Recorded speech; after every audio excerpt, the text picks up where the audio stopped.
Assalamualaikum warahmatullahi wabarakatuh. Pada kesempatan kali ini, kita akan membahas sebuah tema yang akan bermanfaat bagi kita semua, yang akan kita gunakan di masa depan, yaitu tentang dampak positif dan negatif penjajahan bangsa Eropa dalam bidang pendidikan.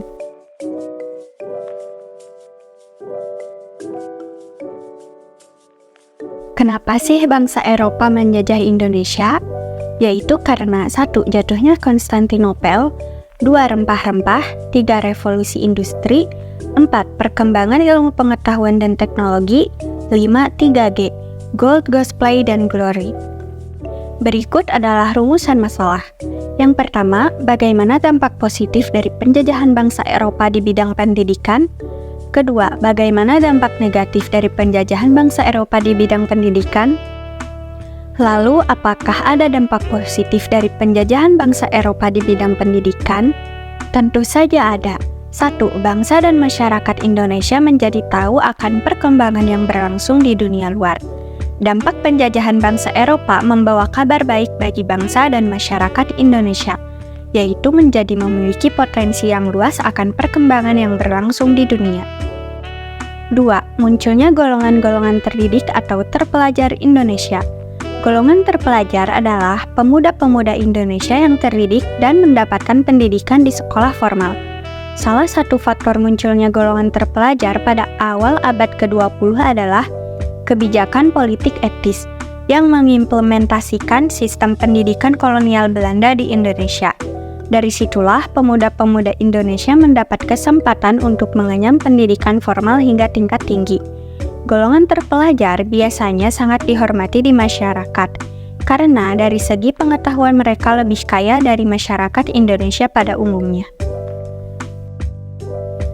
3. Sebagian kecil masyarakat bisa membaca dan menulis. Eropa pertama kalinya mendirikan sekolah untuk mengajarkan ajaran agama Katolik bagi para pribumi dari daerah timur, seperti Maluku. Kemudian, setelah kebijakan politik etis diterapkan, pendidikan semakin dianggap penting karena berguna untuk memenuhi kebutuhan tenaga kerja di sektor-sektor swasta dan pemerintahan. Hal ini lantas juga memberikan dampak yang sangat baik bagi rakyat Indonesia. Mereka mulai mengenyam sistem pendidikan barat, mendapat ilmu pengetahuan baru, mampu membaca, menulis, dan menghitung. Perkembangan pendidikan ini juga didukung dengan dibukanya sekolah tinggi tingkat universitas tanpa memandang ras di Indonesia, yaitu Teknisi Hogeschool atau Sekolah Tinggi Teknik di Bandung, seperti Sekolah Tinggi Hukum dan juga Sekolah Tinggi Kedokteran. Setelah dampak positif, ada tidak ya dampak negatif dari penjajahan bangsa Eropa di bidang pendidikan? Ya, tentu saja ada. Dampak negatifnya yaitu tidak semua rakyat pribumi mendapatkan jatah pendidikan, hanya masyarakat tertentu seperti memiliki jabatan yang dapat merasakan pendidikan. Contohnya seperti keturunan bangsawan, keturunan raja, dan pengusaha kaya. Pemerintah kolonial menyusun kurikulum pendidikannya sendiri dan tidak menyesuaikan dengan keadaan.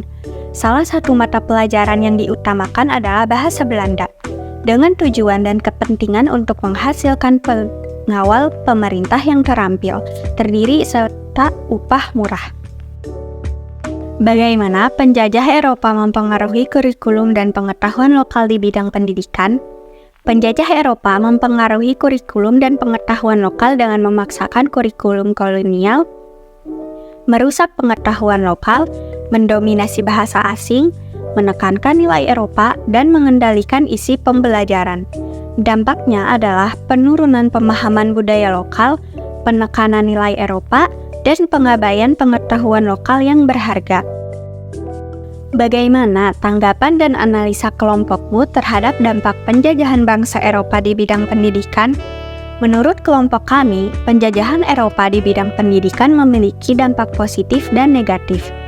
Dampak positifnya termasuk adopsi sistem pendidikan Eropa, pembangunan infrastruktur pendidikan, dan akses yang lebih luas ke pendidikan. Namun, dampak negatifnya termasuk ketidaksetaraan sosial dan ekonomi, alienasi budaya, dan kontrol penjajah terhadap kurikulum dan pengetahuan lokal. Bagaimana solusi yang bisa kamu sampaikan terkait dampak penjajahan bangsa Eropa di bidang pendidikan?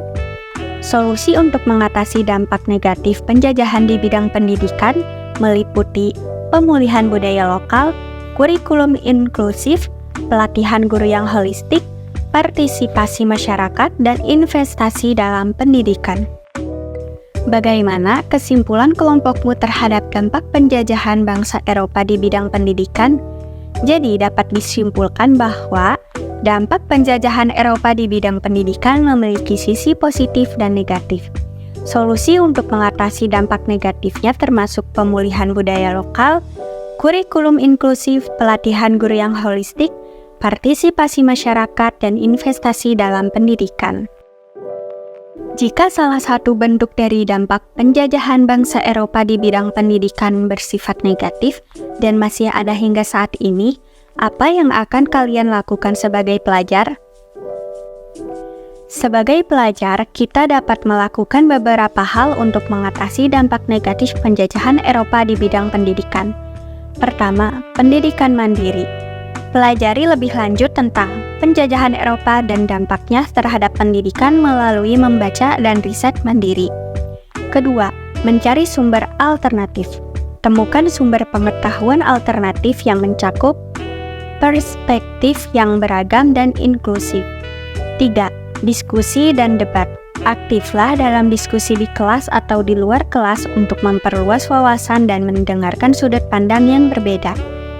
Keempat, mengambil inisiatif. Ambil inisiatif untuk mengadakan kegiatan atau proyek yang membahas dampak penjajahan Eropa di bidang pendidikan. Tak terasa kita sudah membahas sebuah tema yang menarik dan sangat berguna.